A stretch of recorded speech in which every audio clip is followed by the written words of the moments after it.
Ang mabuting balita ng Panginoon, ayon kay San Lucas.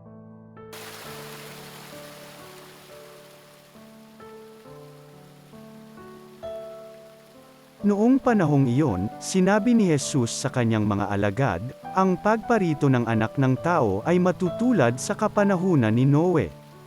Noon, ang mga tao'y nagsisikain at nagsisiinom, nag-aasawa, hanggang sa araw na sumakay si Noe sa daong. Dumating ang baha at namatay silang lahat. Gayon din noong panahon ni Lot. Ang mga tao'y nagsisikain at nagsisiinom, namimili at nagbibili, nagtatanim at nagtatayo ng bahay. Ngunit ng araw na umalis si Lot sa Sodoma, umulan ng apoy at asupri at natupok silang lahat. Gayon din sa pagdating ng anak ng tao. Sa araw na iyon, ang nasa bubungan ay huwag nang bumaba upang kunin ang kanyang mga ari-arian sa loob ng bahay. Ang nasa bukid ay huwag nang umuwi. Alalahanin ninyo ang nangyari sa asawa ni Lot. Ang sinumang magsikap na iligtas ang kanyang buhay ay mawawalan nito.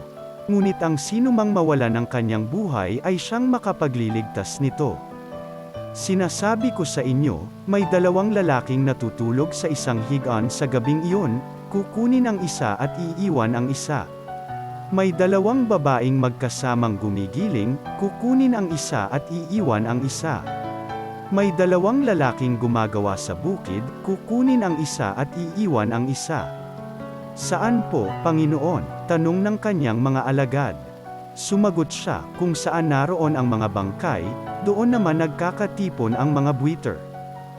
Ang mabuting balita ng Panginoon.